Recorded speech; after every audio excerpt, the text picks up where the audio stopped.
You seek for knowledge and wisdom, as I once did, and I ardently hope the gratification of your wishes may not be a serpent that stings you, as mine has been. I succeeded in discovering the cause of generation and life. Nay, more, I became myself capable of bestowing animation upon lifeless matter.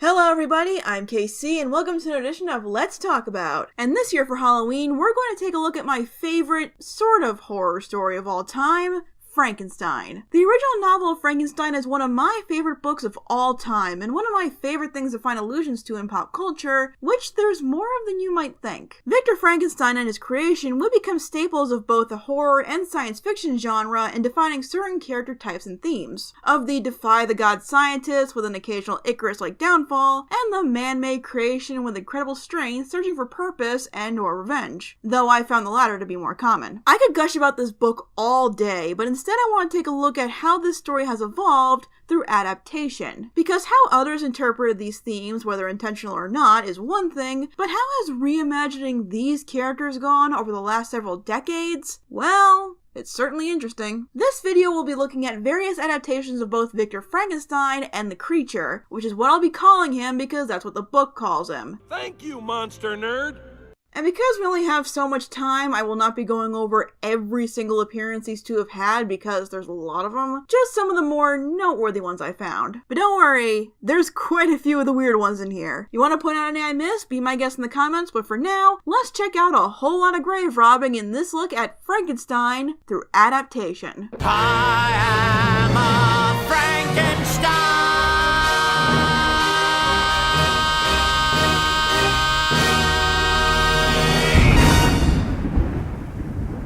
Let's start from the source. Frankenstein, or the Modern Prometheus, was published in 1818 by author Mary Shelley, who famously wrote the story when she was 18 for a bet placed by Lord Byron. It's told from the perspective of Victor Frankenstein, recounting his story to an Arctic explorer who rescued him on his chase for his creation. Victor was fascinated by the boundaries of life and death, what it meant and if man could surpass those boundaries. And Victor figures, he's smart, he must be the man who could unlock the deepest mysteries of our creation. So he takes the parts of various corpses and stitches them together into a new man and manages to bring it to life. We never find out what exactly he did to achieve this, since he was a student of almost every science available at the time, and Victor didn't want his sins to be attempted by any other man. Though most people figure it has something to do with electricity, I assume because seeing a tree struck by lightning was an inspirational moment for Victor. Upon seeing his creation brought to life, though, he abandons it out of horror, falling into a feverish sleep for weeks and heading home immediately after, hoping to just forget about the whole thing. Which sounds like a really dumb move because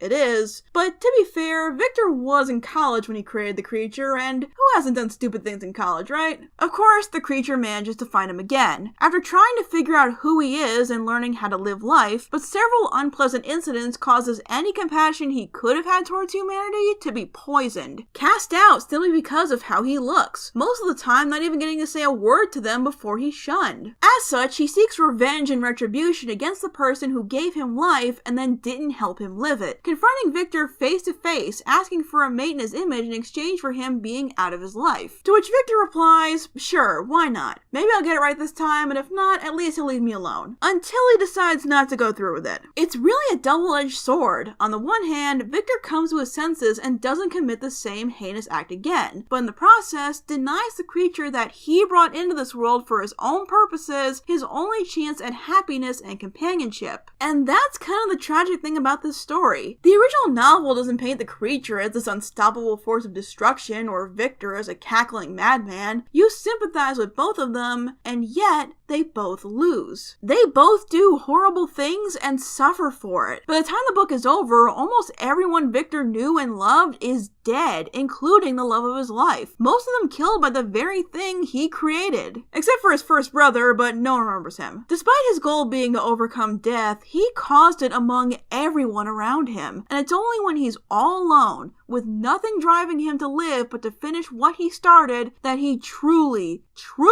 stops making excuses and takes responsibility for what he's done. The creature does all of this because he's emotionally volatile. He probably could have been a half-decent person if everyone didn't scream at him at first glance, but at the same time, all the blood on his hands doesn't satisfy him in the slightest. It just makes him more and more depressed, because lashing out like that won't bring the things you lost back. It just means you'll lose more. Frankenstein, depending on who you ask, is about a lot of things, and I'll go more into that as we go on, but needless to say, it is incredibly intricate. There's themes of hubris, alienation, self-destruction, the evolution of morality, acceptance, or lack thereof, of oneself or the responsibility of our actions, and the no freaking duh moral of don't play God. So when is a good time to play God then? Never would be nice. Extra Credits actually did a really comprehensive series of videos on Frankenstein as a novel, and dissecting its various themes and the legacies surrounding them, so I highly recommend you check those out for something more in-depth than I could give. Now that we have a good idea of what the book was about, let's dive into how Hollywood handled this tale. It's alive! It's alive! It's alive! It's alive! In 1931, Universal Studios released their latest edition of what would become the Universal Monster series, Frankenstein. And I know there were a couple of silent films based on Frankenstein before this one, but this is considered by many to be the definitive Frankenstein film. And this movie, more than even the book, will shape how the public perceives the story of Frankenstein for decades to come. So this version will be our baseline of adaptation. Here we follow a much more mad scientist version of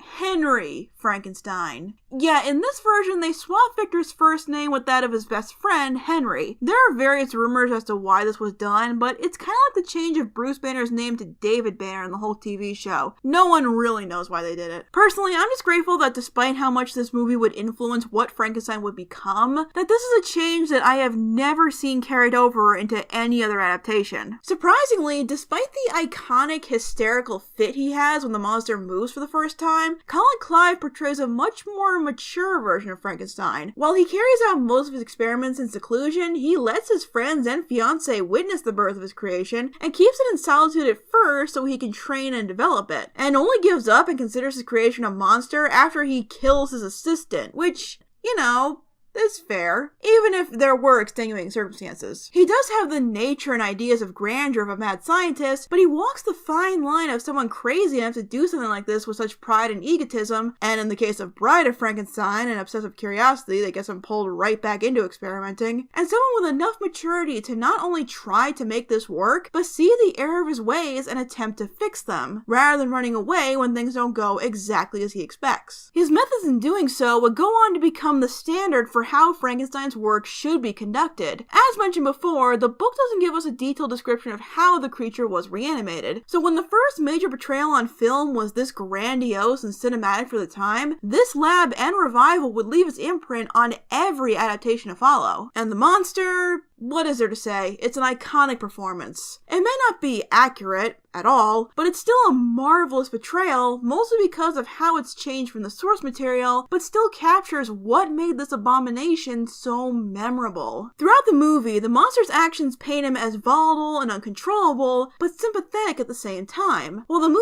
likes to blame the fact that he was given a criminal brain for his outbursts, all of his actions are his own and have meaning and context to them. Most of the people who are killed by him are not from a sense of rage, but fear. Fear of the world and the people in it who wish to hurt him. Even the murder of a little girl wasn't done out of malice, but simply because the monster didn't know any better. It did used to bother me that the monster didn't speak, given how articulate the creature in the book was, but I realized that all of these elements create the same idea of a horrifying yet sympathetic being without the need for dialogue. Just look at this moment where we see him try to reach towards the sun. That speaks volumes. There is something to be admired in being able to get the same points across with such simplicity, especially in a time in film where things were very much black and white, and there weren't really sympathetic monsters. Between Boris Karloff's exceptional performance, James Whale's incredible direction, and Jack Pierce's iconic makeup work for the monster, all of that can be conveyed without words. This is amplified by the time we get to Bride of Frankenstein. The biggest development is that the monster learns to speak, albeit limited speech, something that Karloff himself strongly objected to, but I really liked it. It was a sense of progression for the monster's awareness and intelligence that felt natural. And this movie is where we truly see the greatest hard truth of the character, that he's doomed to be alone. The blind man in the forest who takes him in is forced to abandon him, and the eventual bride of Frankenstein takes one look at him and is terrified at the very sight of him. Henry gets out of all this pretty unscathed, but the monster is killed in a burning building.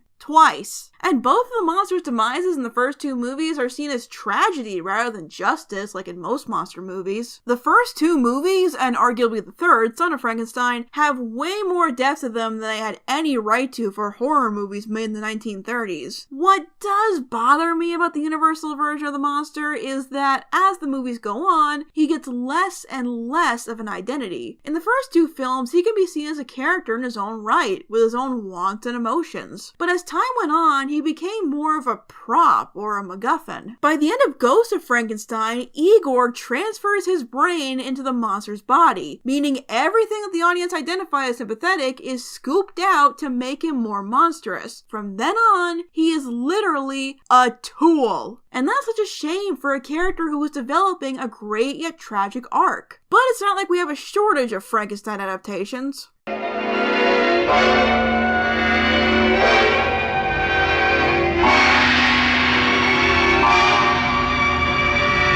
Stop!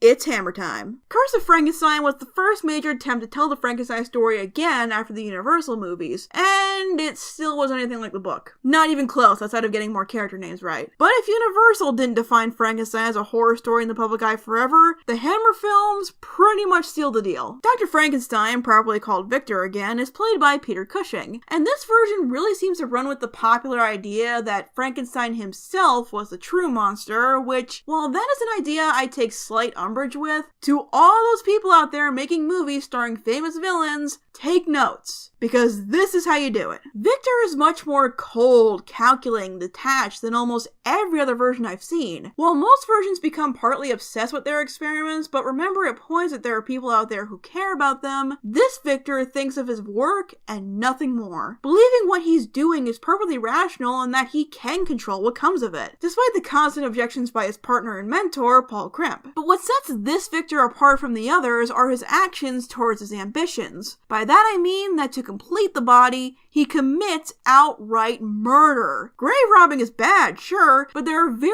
few versions where Victor has blood on his hands to get the parts he needs. Never mind never showing any remorse for it. If that wasn't enough, when his housekeeper, who he's been having an affair with, yeah, this Victor is kind of a cad too, threatens to expose the secrets if he doesn't marry her, he has the creature kill her. You don't really feel empathy towards this version the slightest, even when he winds up in prison for the crimes of himself and his creation, because he never shows regrets for his actions. But what makes it engaging is being in shock at just how far Victor is willing to go and how devious he is in doing so. What's especially creepy is just how subdued this all is. Victor isn't boisterous or manic, he's stoic and silent. The reanimation scene is much more methodical than theatrical. Even the creature, played by Christopher Lee, doesn't really have his own character. He's more of an example of Victor's delusions in how much he's willing to experiment with this thing to make it work. But the makeup on this creature is astounding. It definitely looks like it was stitched together from several different corpses, with different skin tones and almost looking like it's falling apart at the seams. And as Victor messes with it more, the worse, and by that I mean better, it looks. You do see some inspiration from the Universal version, but made to look more distinct, possibly to avoid copyright issues. It's a pretty gruesome, unforgiving adaptation for the 1950s. While not accurate to the book at all, outside of some broad concepts, the first one stands out as a pretty great horror movie. Mostly because Peter Cushing was able to carry this movie like air because he is amazing and can do no wrong. Well, mostly no wrong. It is a shame that, like with the Universal movies, the Hammer movies got more unfocused and squirrely as time went on. Anyway, moving on. If only...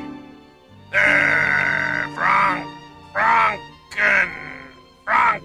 Franken! Here's an interesting one I came across. An early 80s anime movie by Toei Animation. This version also mostly just uses loose elements and characters to tell a story with the same basic themes in its own way. The layout of this version in terms of character focus is somewhat similar to the book. The first act is from Victor's perspective, the second act is from the creatures, or Franken as he's later called, with the climax having them crossing paths again and finishing both of their stories simultaneously. Victor's side is where we get some of the silly, melodramatic moments that you'd expect from a 1980s anime. From the fact that his lab explodes with the sheer epicness of the reanimation, to his very overdramatic PTSD after he tries to just dispose of Franken and forget it ever happened. Which isn't easy because his former assistant is extorting him to keep quiet about the whole thing and tormenting him into thinking Franken is still alive since they are both convinced it's dead. Spoilers, he's not. He does this because Victor left him behind to take care of Franken, who then crushed his head, causing him to lose an eye. Yeah, there's a lot of gory stuff like that in this one, so if you want to check it out for yourself,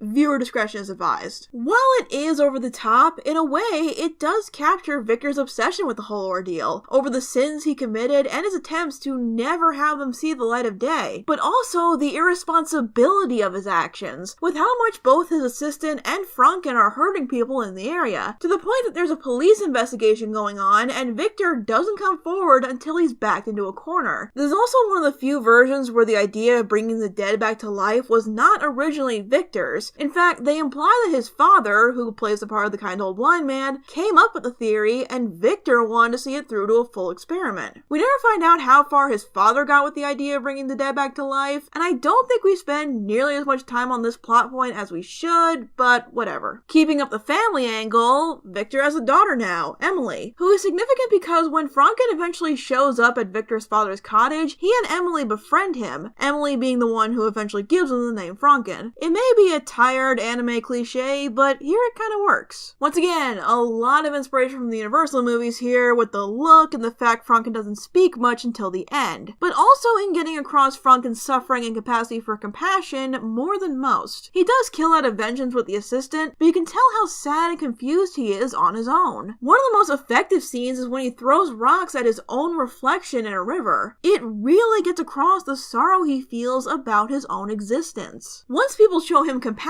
though, he in turn becomes more kind and gentle, and later even overcomes his fear of fire to save Victor's father and wife from a forest fire, even though he fails at the latter and is blamed by the village for her death in the forest fire that they started to kill him. It is incredibly unfair, but it's probably the biggest theme that this movie carries over from the book. The idea of death and destruction in the path of our two leads. There are very few deaths at the hands of either Victor or Franken, but the circumstances of Victor's actions and Franken's existence and the fear and paranoia that created has everyone going back and forth on who they believe is good and evil until the very last moment. But by that point, they both see the destruction they've left behind, and neither of them can live with themselves. In the book, natural causes just catch up with them in their exhaustive search for justice, but in this, they are both so guilt-stricken that they commit a double suicide right there on the cliff. When I realized what this version was, I was expecting nothing but cheap anime animation and cheesy melodrama. And while this has that in droves, it's much more brutal and honest in telling this story than most, using themes from the book to tell a different version. But if you want one of the most faithful adaptations out there,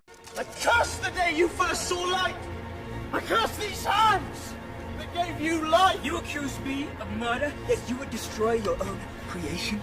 finally, a book-accurate adaptation! Why does no one talk about this one? This was a 2-part miniseries produced by Hallmark, so there are parts in the production that are kind of on the cheap side, but story, acting, and character-wise, this is on point. Victor is played by the poor man's Matt Damon here, Alec Newman. He doesn't fit the mad scientist proudly willing to defy God that has come to be expected from Victor Frankenstein. Instead, he's just a student who got way too ambitious and doesn't listen to his teachers or friends because he's clearly more brilliant than everyone else in the room. Which is actually way more accurate than most versions. While there are points where this one drags quite a bit, one of the benefits of it being so long is that every emotional moment is given time to process and breathe, to feel the full effect of everything that happens. In most versions, the biggest problem with trying to stay true to the novels is that at first, nothing happens, and once the creature is brought to life, everything happens. This omits that problem very well, and every phase of Victor's life, from the ambitious and somewhat mad young student, to the man trying to ignore his sins or try to solve the problems by himself, to his anger at his creation, to his second attempt to get it right, to the levels of regret that get deeper and deeper as his loved ones are killed, until he's finally alone and recounting the story to Walton, it really gets across the kind of emotional roller coaster the book gives you without cheapening it. And the same is true for the creature's journey. Played by Luke Goss, this version is not a hulking beast with scars all over his face and a deep booming voice. He's much more thin and sickly looking, even having trouble walking for the first few days, almost like an actual living corpse. Very close in model to one of the earliest and most famous illustrations of the creature. We spend a lot of time in this one on his time observing the family cottage and helping them, which makes the inevitable rejection by them all the more heartbreaking. Goss also gives a nice subtle blend of vengefulness and sorrow, sometimes in the same line, which is the kind of balance you need for a character this complex, yet simple. If you want something accurate to the novel in terms of character arc and dialogue, this is probably the best you're going to find. The relationship between the creature and Victor is very well presented, with Victor having a more antagonistic approach to his creation, and the creature being threatening, but willing to trust his creator to follow through, even calling him father through the entire series. The only major flaw with Victor in this version, besides, playing God and all that jazz, is that he's usually being called out by others rather than figuring out for himself that what he's doing is wrong. Henry convinces him not to make the bride, his father snaps at him after the murder of Elizabeth, and even his teacher tries to get him to stop in the first place by more or less summing up the cautionary theme of Frankenstein in one line. Knowledge is not evil. No, knowledge may not be.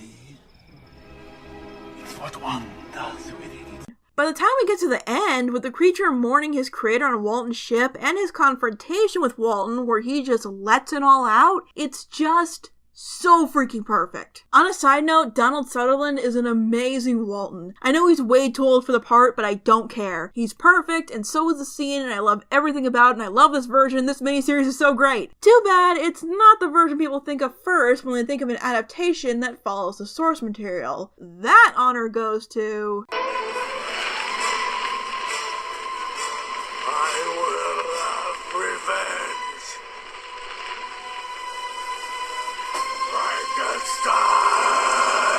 Alright, let's get this one over with. In 1984, Kenneth Branagh directed and starred in what is widely regarded as the first proper mainstream adaptation of Frankenstein as a novel for the big screen. Sadly. Okay, pros first. One thing I can say about Kenneth Branagh's portrayal is that he's got the obsessed mad scientist thing down. Someone blinded by ambition until it's too late. In the book, he conducts his experiments in solitude, but here, Elizabeth tries to get him to come home, and he looks her straight in the eye and says he can't and won't. That tells you just how far gone he is. He only thinks of himself for almost the entire movie, how his losses affect him, how his experiment wasn't what he wanted, and attempting to please his creation with a mate so he'll leave him alone, and never really accepts responsibility for any of his actions. This isn't a completely unfair interpretation, and could have been pretty on point, honestly, but there is a point where it goes a bit too far, but we'll come back to that. This is another version where his work is piggybacking off someone else's theories, in this case it's Professor Waldman, who has similar eccentric experiments like this animated monkey's paw. Is that supposed to be a metaphor? But then he's killed by Robert De Niro, so Victor goes ahead and pushes the boundary of nature despite the fact the professor told him not to. See what I mean? The reanimation scene is probably one of the weirder ones, though. With Victor running around his lab shirtless, submerging the creature in this elaborate tank that he fills with electric eels kept in a balloon attached to the ceiling that electrocutes the body until the tank bursts apart at the seams, and suddenly Victor and the creature are strangling each other on the floor, both soaking wet and half naked.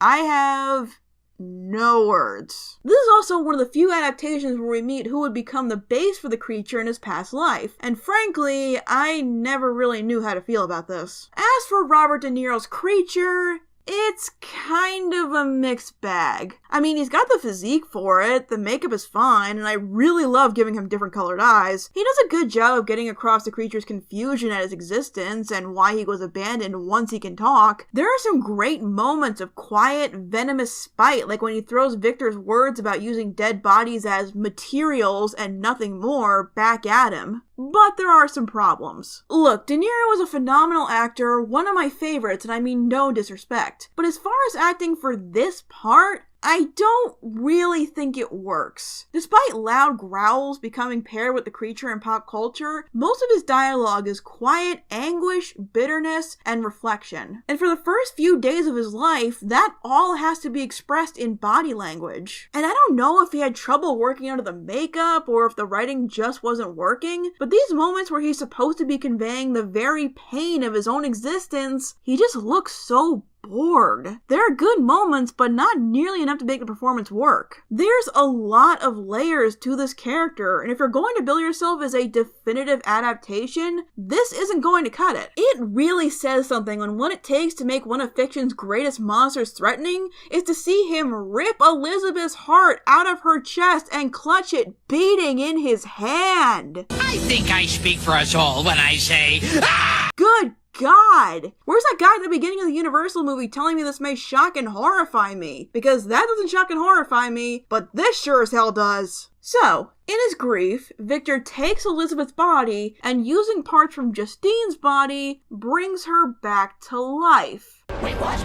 I kinda get what they're going for here. That Elizabeth was the only thing preventing him from going too far, and now that she's gone, there's nothing holding him back. But with Victor's attitude towards the creature, I just don't see him doing this and not immediately seeing that he'd be ripping the woman he loves apart and turning her into something he's supposed to consider an abomination. With the creature, it was just one look until he literally left him hanging. Here, he sees the love of his life hideously deformed and doesn't see how this is a bad idea. He and the creature are fighting over her and they don't stop. There's no realization here. She stops everything by setting herself and the entire house on fire. Okay, why not? It feels surprisingly anticlimactic, especially once we get back to the boat. I just don't see a world-weary man who is only fighting to right his wrongs. Someone tired and empty because there is literally nothing left for him to live for but to destroy his own creation. Frankly,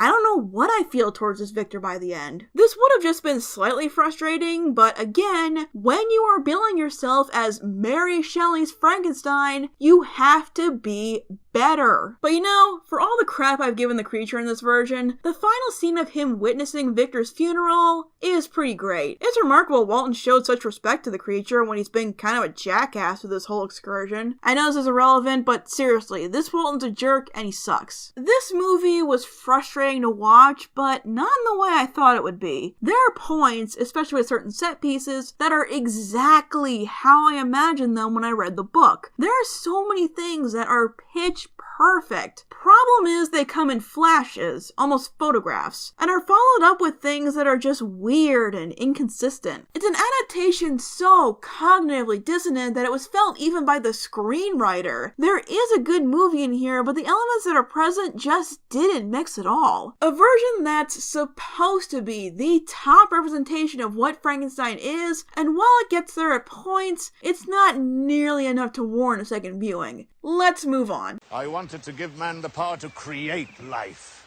to free him from a cruel and fictitious god. What man ever achieved that? Scientists have made far greater monsters than yours, Victor.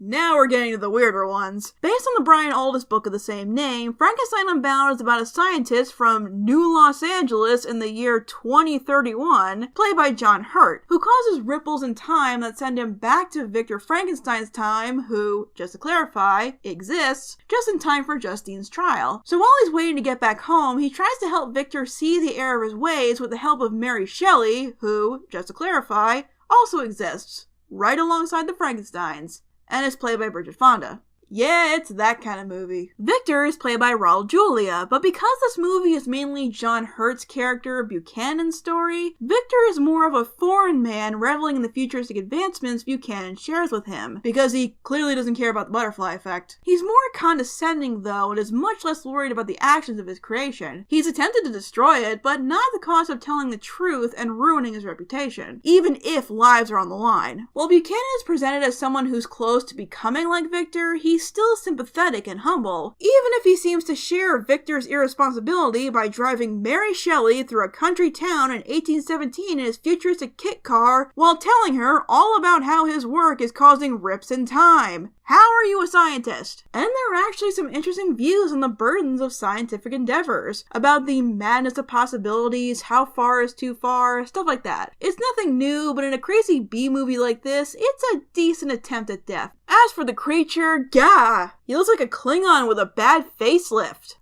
So yeah, the makeup is kinda weird, but I do like the stitches in the eyes. That's a nice touch. The creature, played by Nick Brimble, is very violent and aggressive, at one point ripping out some guy's intestines because he kept blowing a whistle. But he's also much more simple and childlike, not grasping the idea that most people in the world weren't created by Victor. It's not a bad idea, but this is not the kind of movie to fully pull it off. In the end, it just makes him seem like a kid throwing a tantrum. A very strong kid who could punch a dude's head off. This creature also seems to be more susceptible to Victor, since Victor pretty much commands him to get Buchanan to assist in the reanimation of the bride, who is Elizabeth. Ugh. Come on, we didn't like these scenes the first time! What's worse is that this movie came out 4 years before the Kenneth Branagh one. Draw your own conclusions. If you couldn't tell already, this version of Victor is more mad and villainous. He never learns to regret his actions, never truly sees the error of his ways, and once Elizabeth is killed, he shows no sign of grief or desire to stop this madness. Instead, the movie claims the massive amount of grief surrounding him has driven him insane enough to revive Elizabeth for himself instead of for the creature. Which, sure, why not? At least someone thinks it's a bad idea this time. But then things get even crazier because Buchanan activates a backyard laser light show that uses the time rip to send the entire castle to the Arctic, where everyone dies except for Buchanan, who's left to deal with the creature in the Arctic. Except it's not the Arctic, it's New Los Angeles. Presumably, Buchanan caused this desolate future from the rips in time or his original experiments or something. I don't know. Point is, the creature is killed by another laser light show, everyone is dead, Buchanan's alone, and science sucks. This movie was directed by none other than B-movie icon Roger Corman, and it is very easy to believe that. Frankenstein Unbound is a weird movie that is all over the place, and from what I remember about the book, changes the last third quite a bit. This was also Corman's last directing job to date. If you want to check it out but make your head hurt a little less, you could easily imagine this as a lost adventure with a war doctor. What I did without choice, in the name of peace and sanity. Next. It's alive. It's alive. It's alive! Van Helsing is one of those movies where no two opinions are equal. Everyone seems to have varying thoughts on it as a whole, but for the purposes of this video, let's keep the focus where we should. The movie actually opens with the monster's creation, a great homage aesthetically to the 1931 movie. But here, it's not Victor's castle he's working in, but Dracula's, played by Richard Roxburgh, who hired Victor to continue his experiments so he can use the monster's life force, or something, so he can bring an army of vampire children to life so he can rule the world, in exchange for kickstarting Victor's projects, I guess. Not a great plan. And even though Victor, played by Samuel West, is in this movie for like 4 minutes, you do get a sense of his character, being more noble than most Frankensteins before or since, of wanting to protect his creation and refusing to have him be used for such an evil purpose. Shame we don't get to know Victor any better since Dracula kills him. Think we all saw that coming though. I mean, we all know how possessive Richard Roxburgh's characters can be. Just don't like other people touching my things!